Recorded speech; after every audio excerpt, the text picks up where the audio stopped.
Când eram puțan, părinții mei mă trezeau să mă luau la școală și eu mă duceam la baie, închideam ușa, întâlneam un profesor pe grese și mai dormeam vreo 15 minute. Deci, faptul că astăzi sunt aici, pentru mine este ceva... Adică eu în fiecare zi când mă trezesc foarte dimineață învăț să pășesc, învăț să... Nu prea pot mânca că nu știu să mestec. Dar bun, în fine. Ca să ne trezim un pic am nevoie, că tot vorbim de comunitate și eu cred că atunci când vorbești de comunitate, vorbești automat și de voluntari. Tocmai de aia o să am nevoie acum de 2 băieți voluntari și o domnișoară. Dacă nu veniți, voi vă aleg, eu nu-i stres. Deci... Nu, tu și tu. Mersi.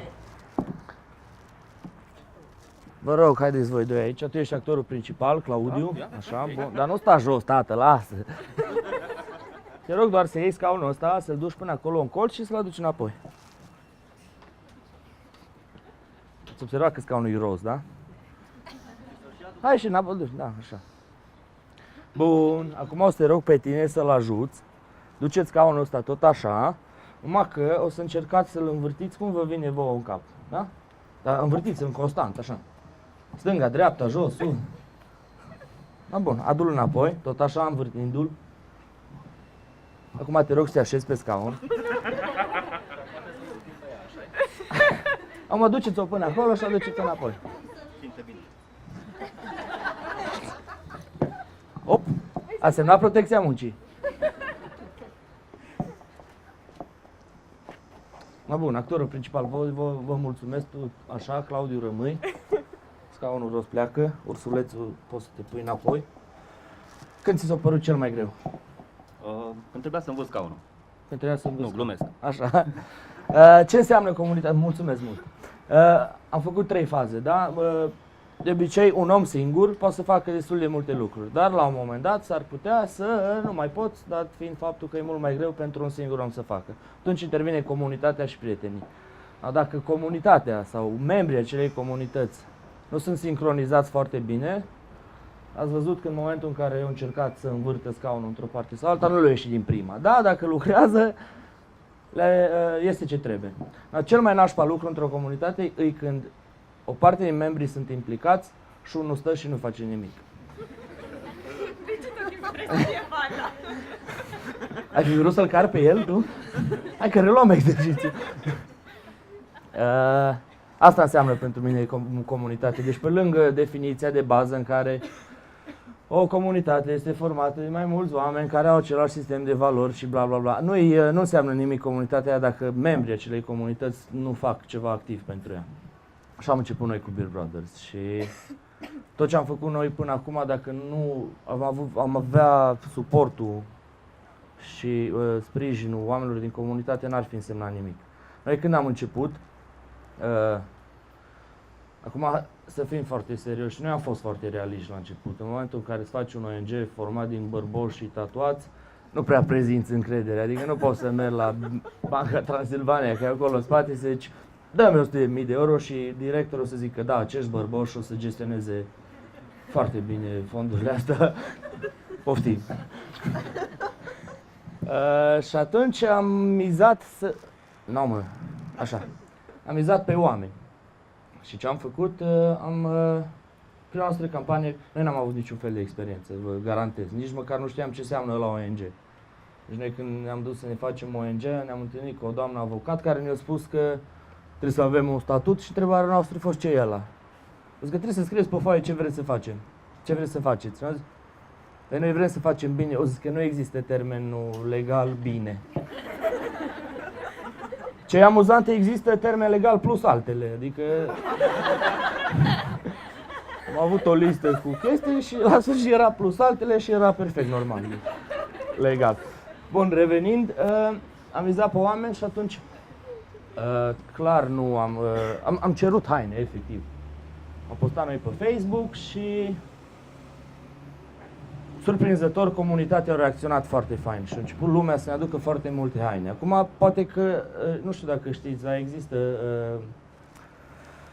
oamenii că s-ar putea să considere bărboși și 3 chestii. Ori ești preot, ori ești arab, ori ești homeless și atunci mă gândesc că s-au gândit oamenii că bă, dacă le ducem hainele și nu fac nimic ce ce ar trebui, că ele măcar să omble și să îmbracă ei. Și atunci riscul a fost zero și lumea a dus. Și așa am început noi. Dar cel mai important lucru e, dacă nu erau oamenii ăștia din comunitate care să ne susțină, cu siguranță noi astăzi nu eram aici. Adică a fost un șut în fund, să-i spun așa, și a fost o încurajare foarte mare. Adică vreau să vă gândiți că noi eram formați ca și grup pe Facebook, atât. Eram de vreo 2-3 săptămâni și după 2-3 săptămâni ne-am umplut 2 magazii, nu știu câte apartamente cu haine. Ei, practic nici măcar nu știam ce să facem cu atâtea haine, că nu ne așteptam. Adică am postat pe Facebook, acum fie ce-o fi. A fost fain că oamenii au venit. Ce înțeleg eu prin comunitate și prin schimbarea lumii, să-i spun așa, e că e foarte important ca fiecare om din acea comunitate să facă ceva. Eu am o teorie simplă. Dacă lucrezi la, nu știu, a schimba lumea, ai nevoie de, să zic, 1.000.000 de ore, da? Dacă ești singur, 1.000.000 de ore, probabil că nu trăiesc. Eu nu știu dacă trebuie să... Nu știu cât înseamnă 1.000.000 de ore în an. Da, mă rog, poate facem calculul ăsta la sfârșit. Dacă suntem 2, se împart. Deja fiecare om are câte 500.000 de ore. Dacă suntem 1.000.000, lucrăm câte oră și se schimbă lumea. Dacă suntem mai mult de 1.000.000, tot așa. Ăsta e... Când vorbești de schimbare, toată lumea se gândește la a face lucruri mărețe sau lucruri care sunt destul de greu de dobândit, dar nu e așa. Gândiți-vă, foarte simplu, dacă ieșim acum pe stradă și fiecare om de aici ar ridica câte un muc de țigară de pe jos. Probabil că strada... Ce stradă e asta? Nu știu. Whatever. Cum? Tipografie ar fi mult mai curată. Ca idee de implicare a comunității, noi am avut un eveniment aici la Urania, pe vremea când nu era renovat Urania. Și am vrut noi să-l facem așa, să arate într-un mare fel.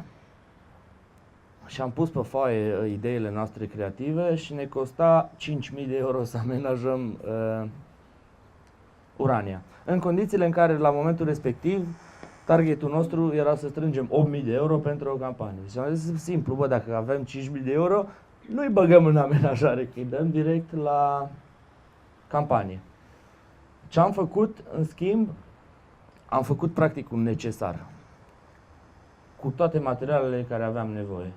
Vreau să spun că tot necesarul ăla s-a acoperit pe Facebook. Am postat nu o să niciodată, era un background negru cu font galben, care scria 5.000 de topuri de hârtie. Să vă gândiți că o doamnă din Bacău ne-a trimis un top de hârtie, a fost mai scump curierul decât hârtia.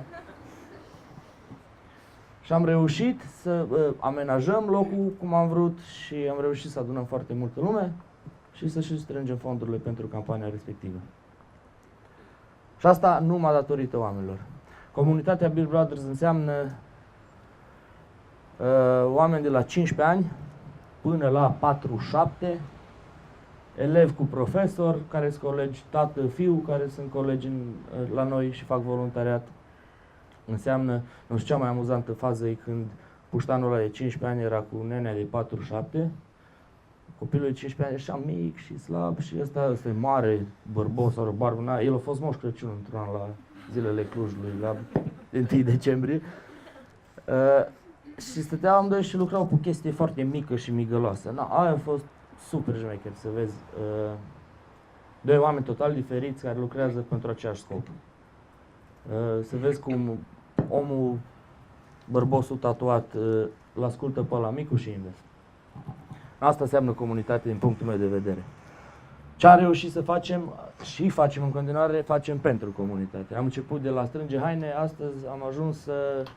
Campania pe care o avem acum în derulare este cea mai ambițioasă de până acum, pentru că încercăm să strângem 150.000 de euro ca să achiziționăm o ambulanță. De-a lungul timpului am tot primit întrebarea de ce ne implicăm noi atunci când statul ar trebui să facă lucrul ăsta. Răspunsul e simplu, cred că de-aia îi spune stat, pentru că stă.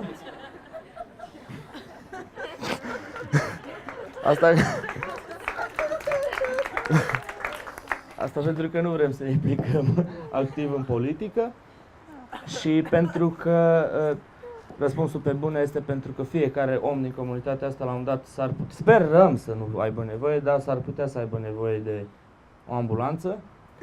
Și vreau să vă spun că am vorbit cu un medic de acolo care ne-a spus că la un moment dat a mers o ambulanță la un caz, a luat pacientul, a închis ușa, ușa a căzut și pacientul a stat în ambulanță până când a venit o altă ambulanță să-l ridice, să-l ducă în siguranță. Până în momentul de față avem aproape jumate din bani și continuăm să facem tot felul de acțiuni pentru comunitate. Cel mai important lucru pentru noi, probabil că ar fi destul de simplu, probabil, să mergem la 7 companii foarte mari și să cerem sume mari, dar pentru noi este mai important ca să strângem câte €1 de la 150.000 de oameni, că probabil în felul ăsta 150.000 de oameni vor conștientiza o problemă reală. O problemă care ne privește, în primul rând, pe noi toți. E păcat că se stă și nu se întâmplă nimic. Mai mult de atât, de-a lungul timpului am întâlnit oamenii cârcotași, eu le spun oamenii care suferă de sindromul spărgătorului de semințe, care practic stau, se uită, mai e și sparg un bob de sămânță și comentează că nu-i bine ce faci sau comentează că ar putea să facă mai bine, dar ce se întâmplă, ei nu fac nimic. Iar cred foarte tare că în momentul ăla trebuie să ai voința necesară să mergi mai departe și acolo intervine încă o dată comunitatea și sprijinul care ni-l acordăm reciproc, că altfel nu cred că am face față. Eu sunt omul din față la Beer Brothers, nu mi-am dorit niciodată lucrul ăsta, dar vă și spun de ce. Nu prima noastră. Noi la început eram destul de reticenți în ceea ce privește interviuri, apariții, pentru că noi n-am vrut să facem lucrul ăsta ca să apărăm în față, am vrut să-l facem că am vrut să facem, dar la un moment dat ne-am dat seama că e bine să apari, că te ajută și na. Eram vreo 30 de bărboși cu un băiețel, Edward, aveam o campanie, băiețelul avea sarcomă Ewing și noi încercam să strângem fonduri pentru operație și eram pe strada Cetății, dacă nu mă înșel, și au venit TVR-ul, dacă nu mă înșel, să ne ia interviu. Și în momentul în care a venit doamna cu microfonul să ne ia un interviu, toată lumea a făcut un pas în spate. Și am rămas eu, din păcate, în față și am încercat să mă bag după ei, dar și atunci era o comunitate destul de strânsă la propriu, că n-am putut să mă bag în spatele lor. Și știu că a venit doamna și a zis ce se întâmplă aici, mi-a pus microfonul și am făcut Măi, nu mai tăbâzâi, mă. Da, ziceam că eu sunt în față, dar Beer Brothers înseamnă în momentul de față undeva la 540 de oameni. De la o idee care, vă spun sincer, la început era o glumă, adică hai să ne facem un grup de bărboși. Și cel mai fain era că grupul de bărboși s-a constituit în faza lui incipientă din 2 bărboși și o domnișoară. Ce mi s-a părut amuzant. Și astăzi am ajuns să avem 545 de oameni, cum am zis, și 8 filiale în România. Comunități din diferite orașe, Iași, Oradea, Suceava, Brașov, Sibiu, mai sunt, până la 8. Și acolo încercăm să reproducem ce am făcut la Cluj, adică o mână de oameni care își doresc să facă lucruri, o mână de oameni care identifică probleme în comunitățile lor. Degeaba spunem noi de la Cluj, te rog frumos să asfaltezi drumul din Suceava, că nu știu, că nu stau acolo.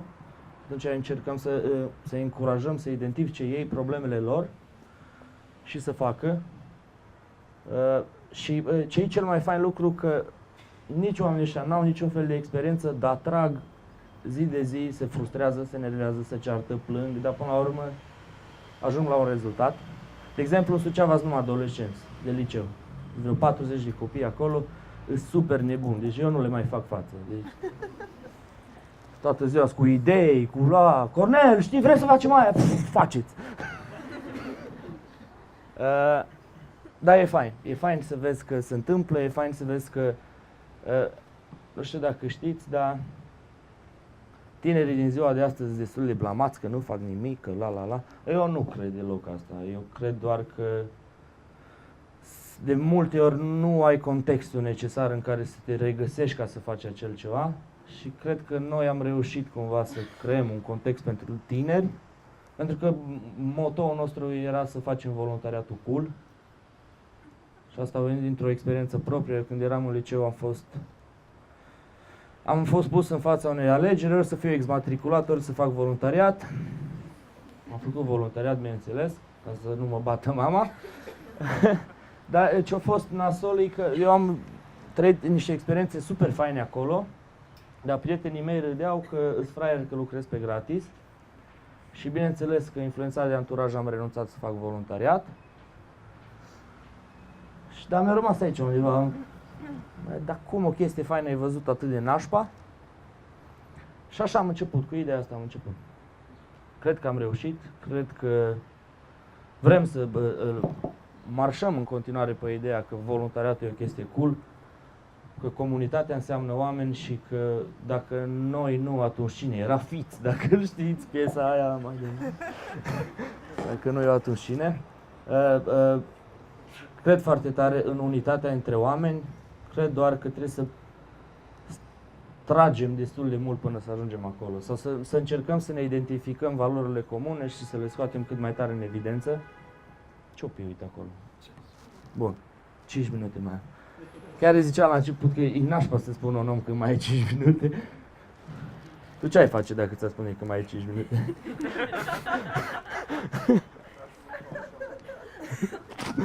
Destul de iurea.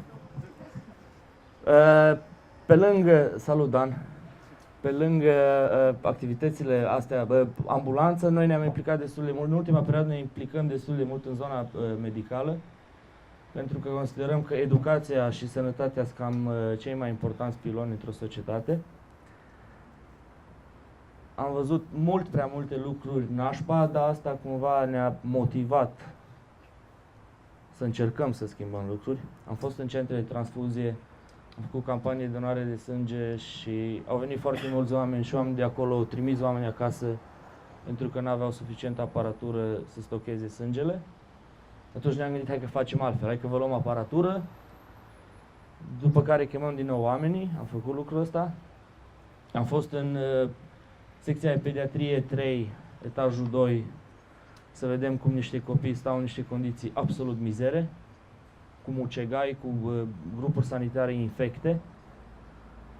Să primim răspunsul că nu se investește pentru că este o clădire retrocedată și peste câțiva ani va trebui eliberată și până atunci copiii trebuie să stea așa.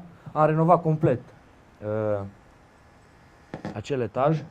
Acolo iară este un exemplu foarte clar de implicare a comunității, pentru că noi am avut, costurile s-au ridicat la 55.000 de euro, între care 15.000 de euro manopera constructorilor. Am vrut să facem noi, dar nu suntem chiar așa buni meșteri. Iar 40.000 de euro materiale, iar toate materialele au fost donate în 4 zile, dacă nu, 4 sau 5 zile, materiale în valoare de 40.000 de euro. Tot așa, datorită unor oameni care au simțit că e nevoie să ajute. Bine, la început proiectul era estimat la 40.000 de euro, am ajuns la 55.000 de euro, dar se întâmplă, așa în tenis. Și deja ne-am obișnuit cumva pentru că nu există o campanie care să o fi plănuit într-un fel și să ne iasă exact așa cum am plănuit-o. Vă dau un exemplu, am dat, am renovat un apartament în Câmpia Turzii. Atunci am decis că suntem noi suficient de tehnici și meșteri, ne-am înșelat, pentru că am decopertat un acoperiș la etajul 4, treabă care am zis că durează 2-3 ore, nu. S-a dovedit că am dat jos 5 tone de moloz de pe blocul ăla și a și venit ploaia noaptea aia și am inundat toți vecinii. A doua zi ne-am dus, am încercat să uscăm, cum îi zice, tavan, plafon, whatever. L-am uscat, dar era duminică și materialele de hidroizolație care le-am primit donații erau expirate și nu le mai puteam folosi. Duminică la 11 eram, că lumea era la biserică. Și în momentul ăla a fost un declic, așa, știu că mi-am că unul dintre noi s-a pus în fund, s-a apucat de plâns la propriu, că vedea deasupra că iară vine ploaia și dacă mai ploua o dată, cred că inundam toată Câmpia Turzii. Și și ne-am mobilizat destul de tare și am reușit încă o dată să mobilizăm comunitatea și în interval de o oră am reușit să facem rost de alte materiale noi, nouțe, super șmechere, super profi și am reușit să instalăm, să hidroizolăm blocul într-un final. Bineînțeles că a doua zi au fost niște scurgeri și trebuie să mai mergem o dată, dar mă rog. De-aia am luat decizia ca la spital să nu facem noi. Până la urmă a fost o decizie bună. În afară de faptul că în momentul în care te-a pus să construiești, estimezi o chestie și ajungi total altundeva. Adică știți bancul ăla cu cei mic, albastru și pătrat, o minge roșie rotundă făcută în România? Dar toate lucrurile astea de care zic, sunt foarte multe subturi și foarte multe lucruri care au mers prost, ne-au întărit cumva ca și echipă și ca și comunitate și ne-au dat putere să mergem mai departe și cred că dacă lucrurile mergeau așa cum am planificat... De ce mă lovești? Dacă lucrurile mergeau așa cum am planificat, cu siguranță nu era la fel de palpitant și probabil că nu aveam aceeași motivație ca pe care o avem acum. Câte minute mai am? Câte vreau eu? Atunci hai să începem cu întrebările, nu?